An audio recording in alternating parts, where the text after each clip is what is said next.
Iran যুদ্ধ শেষ করতে 15 দফা শান্তি পরিকল্পনা পাঠানো হয়েছে বলে জানিয়েছেন মার্কিন প্রেসিডেন্ট ডোনাল্ড ট্রাম্প। যুদ্ধের ইতি টানতে এই মুহূর্তেও আলোচনা চলছে বলে দাবি করেছেন তিনি। যুক্তরাষ্ট্রের সঙ্গে আলোচনার খবরকে ভুয়া বলে উড়িয়ে দিয়ে আক্রমণের মাত্রা আরও বাড়িয়েছে ইরান।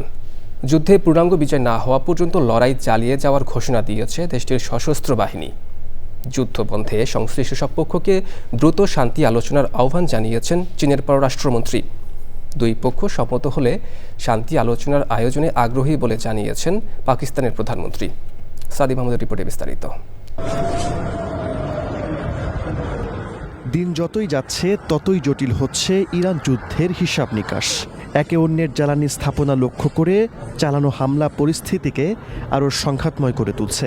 ঘরে বাইরে ব্যাপক চাপের মুখে মার্কিন প্রেসিডেন্ট ডোনাল্ড ট্রাম্প যখন মিত্র ইসরায়েলের সঙ্গে কোনো আলোচনা না করেই যুদ্ধক্ষেত্র থেকে নিজেদের গুটিয়ে নিতে চাইছেন, ঠিক সেই মুহূর্তে আরও বিধ্বংসী হয়ে উঠেছেন ইরানের যোদ্ধারা।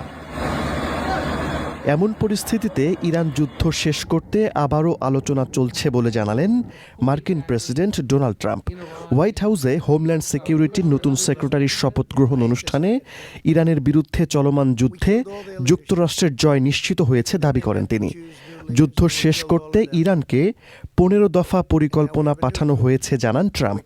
যদিও ঠিক কিভাবে বা কবে নাগাদ আনুষ্ঠানিকভাবে যুদ্ধ শেষ হবে সে বিষয়ে তিনি সুনির্দিষ্ট কোনো রূপরেখা দেননি।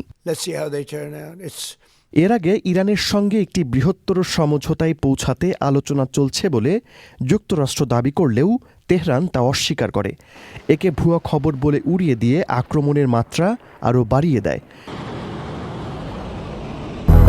200-র বেশি সার্ভিস ও ফিচারে লেনদেনের সব বিকাশ অ্যাপে সম্ভব। 10 ঘন্টারও কম সময়ের ব্যবধানে মঙ্গলবার ইসরায়েলে অন্তত 7 দফা ক্ষেপণাস্ত্র হামলা চালানোর দাবি করেছে ইরান। এর মধ্যে ইসরায়েলের বেন গুরিয়ন বিমানবন্দর এবং গুরুত্বপূর্ণ হাইফা এলাকার বিভিন্ন স্থাপনাকে হামলার লক্ষ্যবস্তু করা হয়েছে। এছাড়া বাহরাইন, সৌদি আরব ও কুয়েত সহ উপসাগরীয় বিভিন্ন দেশে মার্কিন লক্ষ্যবস্তুতেও ড্রোন এবং ক্ষেপণাস্ত্র হামলার দাবি করেছে আইআরজিসি। বসে নেই যুক্তরাষ্ট্র ও দখলদার ইসরায়েল। ইরানের বিদ্যুৎ অবকাঠামোতে হামলার হুমকি থেকে সরে আসার ঘোষণা দেওয়ার পরদিন মঙ্গলবার ইসরায়েল যুক্তরাষ্ট্রের যৌথ হামলায় ইরানের 2টি গ্যাস স্থাপনা এবং একটি পাইপলাইন ক্ষতিগ্রস্ত হয়েছে। এছাড়া ইরানের সরকারি বেসরকারি বিভিন্ন স্থাপনায়ও হামলা চালিয়েছে যৌথ বাহিনী। এ ঘটনার পর যুক্তরাষ্ট্রকে অচল করে দেওয়ার হুমকি দিয়েছে ইরানের বিপ্লবী গার্ড বাহিনী আইআরজিসি। আরব উপসাগরে থাকা সব মার্কিন জাহাজকে ডুবিয়ে দেওয়ারও হুমকি দিয়েছে তারা। যুদ্ধে পূর্ণাঙ্গ বিজয় না হওয়া পর্যন্ত লড়াই চালিয়ে যাওয়ার ঘোষণা দিয়েছে ইরানের সামরিক বাহিনী। এরই মধ্যে ইরানের সর্বোচ্চ জাতীয় নিরাপত্তা পরিষদের নতুন প্রধান হিসেবে দেশটির আইআরজিসির সাবেক কমান্ডার মোহাম্মদ বাঘের জোলগাধরকে নিয়োগ দেওয়া হয়েছে। দুপক্ষের এ উত্তেজনাকর পরিস্থিতির মধ্যে ইরানে আরও হামলা চালিয়ে যেতে মার্কিন প্রেসিডেন্টকে চাপ দিচ্ছেন সৌদি যুবরাজ মোহাম্মদ বিন সালমান। নিউ ইয়র্ক টাইমস এ খবর প্রকাশ করলেও সৌদি কর্মকর্তারা যুবরাজের এমন অবস্থানের কথা অস্বীকার করেছেন।